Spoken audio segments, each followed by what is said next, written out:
Halleluja, Halleluja, Halleluja, Halleluja, Halleluja, Halleluja,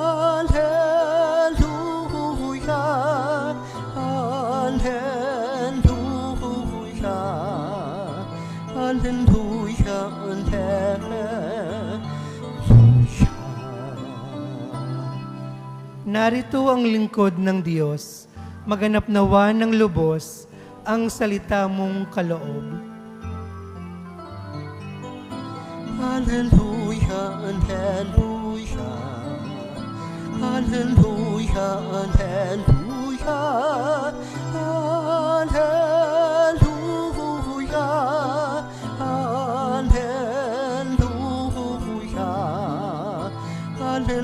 Halleluja,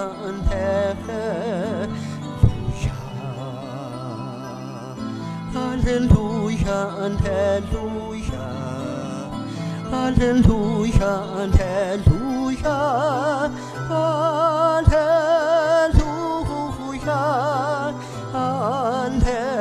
Halleluja, Halleluja, Halleluja,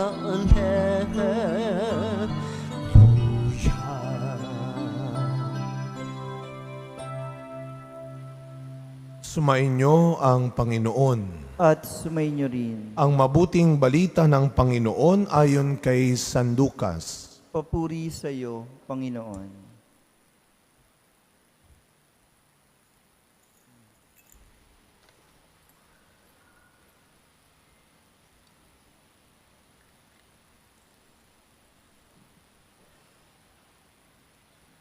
Hindi nagtagal at si Maria'y nagmamadaling pumunta sa isang bayan sa kaburulan ng Huda. Pagdating sa bahay ni Zacarias, binatin niya si Elizabeth. Nang marinig ni Elizabeth ang bati ni Maria, naggagalaw ang sanggol sa kanyang tiyan. Napuspos ng Espiritu Santo si Elizabeth at buong galak na sinabi, "Pinagpala ka sa mga babae at pinagpala rin ang dinadala mo sa iyong sinapupunan. Sino ako upang dalawin ng ina ng aking Panginoon? Sapagkat pagkarinig ko ng iyong bati ay naggagalaw sa tuwa ang sanggol sa aking tiyan. Mapalad ka sapagkat nanalig kang matutupad ang ipinasabi sa iyo ng Panginoon." Mga kapatid, ang mabuting balita ng Panginoon. Pinupuri ka namin, Panginoong Hesukristo. Good morning po sa inyong lahat.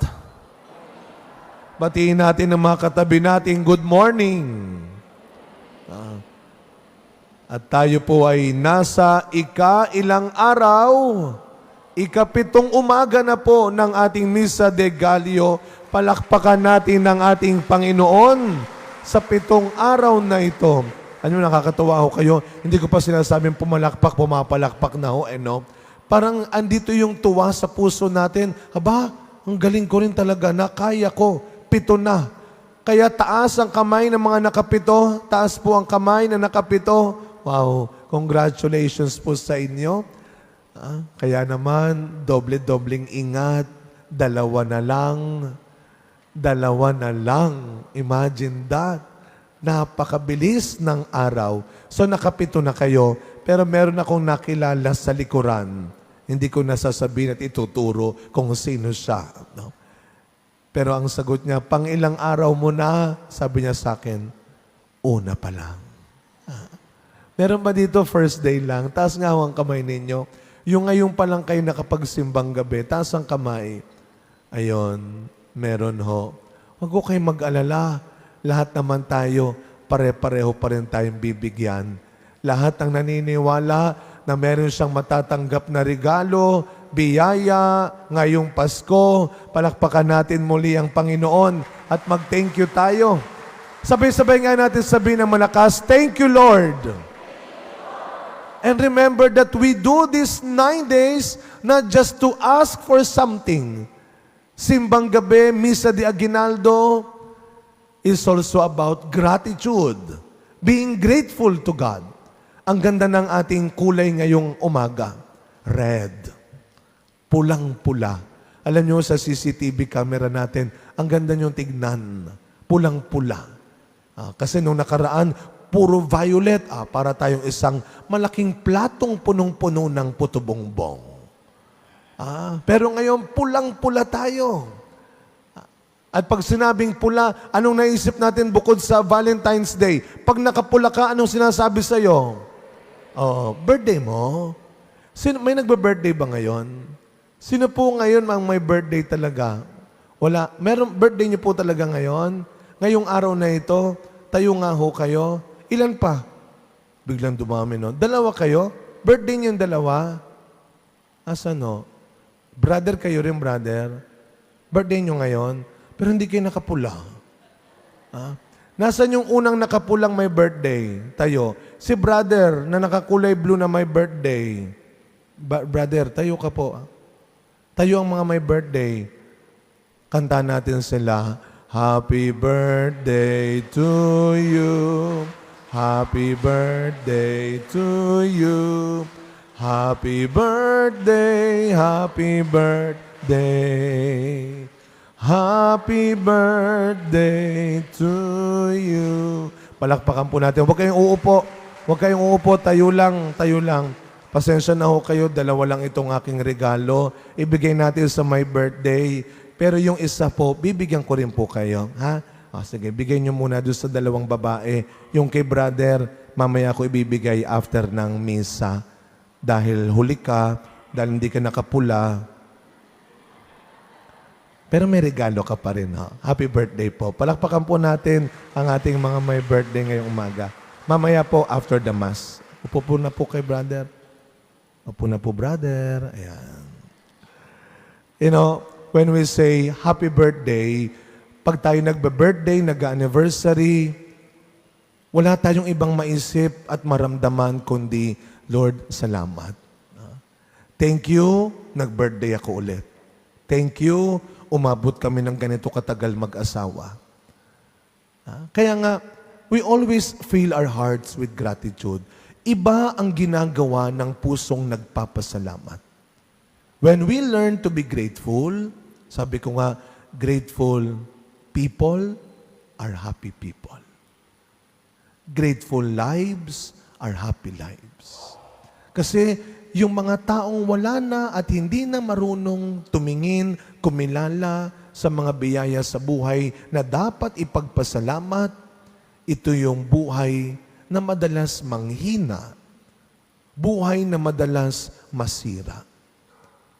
I always say this, gratitude will always be the best attitude. Ngayong Pasko, show and give the best version of yourself. Ipakita mong kahit maraming kulang, kahit may wala pa, at kahit mahirap, marunong ka pa rin mag-thank you. Kaya nga, sa ating unang pagbasa, narinig natin ang pagpupuri sa Diyos, ang pasasalamat sa Diyos, kung paano ang Diyos ay naging mabuti, mapagbigay sa kanyang bayan.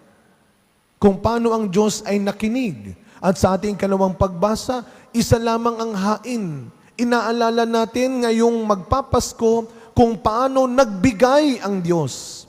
Sabi nga natin, Christmas is not about asking but giving. And when we celebrate Christmas, we remember the best gift of God to us. Kaya tayo merong Pasko ng pagsilang sapagkat may Diyos na naging tapat sa kanyang pangako. At ano ang pangako ng Diyos? Na tayo ay kanyang babawiin mula sa kasalanan. Na tayo ay kanyang babawiin mula sa kamatayan. And so Jesus was born to save us. And Jesus would always be the only great gift of God to us. So more than anything na matatanggap natin ngayong Pasko, more than anything na ibibigay sa atin ngayong Pasko, we should always remember to thank God for the gift of Jesus. Ito siguro din natin madalas masabi, maisip, o nga Panginoong Yesus, salamat. Hindi yung salamat dahil, kundi simply, thank you. Thank you, Jesus. Maraming salamat. At lagi ko sinasabi, the best way to be grateful is to be generous. Marami tayong dapat ipagpasalamat, kaya marami rin tayong dapat ibahagi sa iba. Naalala ko yung kwento ng isang pari. May isang pari nilapitan siya nung mag-asawa. Sabi ng mag-asawa, Father, pag-pray mo naman kami mag-asawa, sana magkaroon na kami ng baby. Father, pray mo ako ha. Alam niyo kami, yan isa sa hindi nawawala talaga. Yung pagkatapos ng misa, Father, pag-pray mo kami. So sabi ng mag-asawa, pag-pray mo kami magkaroon ng anak. Sige, magdadasal tayo, sabi ng pare. Ngayon, after ng ilang weeks, nakita ulit nitong mag-asawa yung pare sa isang party. Alam mo, sa sobrang tuwa ng babae, malayo pa yung pare, sumigaw na yung babae. Sabi ng babae, Father, buntis ako. Nagtinginan yung mga tao. Nagulat ngayon yung mga tao, tumingin doon sa pare. Yung pare nagulat din. Pinagpawisang bigla ng malamig yung pare. At hindi pa natapos, sabi ng babae, Father, thank you for the baby. Naku po.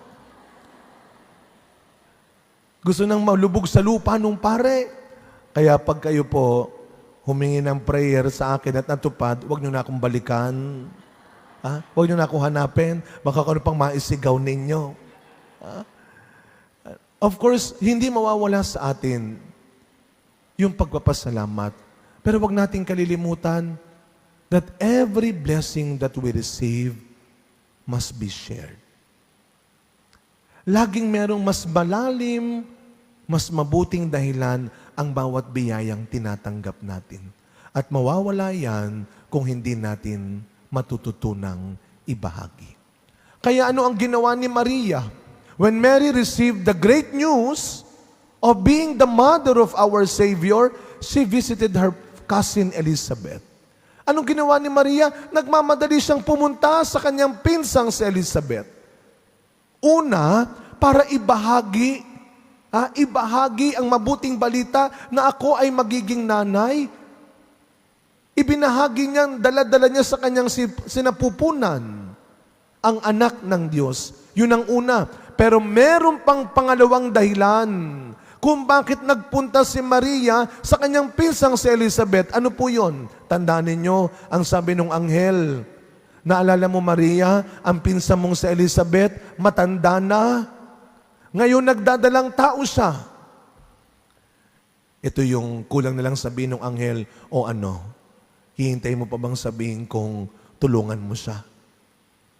Hindi. Nagkusa si Mariang pumunta upang tulungan. At sabi ng ating ebanghelyo sa ibang version, at siya'y nanatili doon ng ilang buwan hanggang nanganak si Elizabeth. Tinulungan niya ang kanyang pinsan. The best way to be grateful is to be generous. Inaalala natin sa misang ito ang maraming taong nagsakripisyo para sa atin. Ang maraming taong nagmagandang loob tumulong sa atin. Sa pagkapatuloy ng ating misang ito, mga kapatid, ngayong linggo, kompleto na po ang ilaw ng ating Adbyento. Isang malaking tanda na, Lord, thank you. Matatapos na ang paglalakbay na ito. Malapit na malapit na. At sana ganun din tayo, mga kapatid. Araw-araw, taglayin natin ang pusong nagpapasalamat. Ang pusong marunong maniwala at magtiwala. Na yes, I can be grateful and I can be generous. Halina, liwanag ng pag-asa. Halina.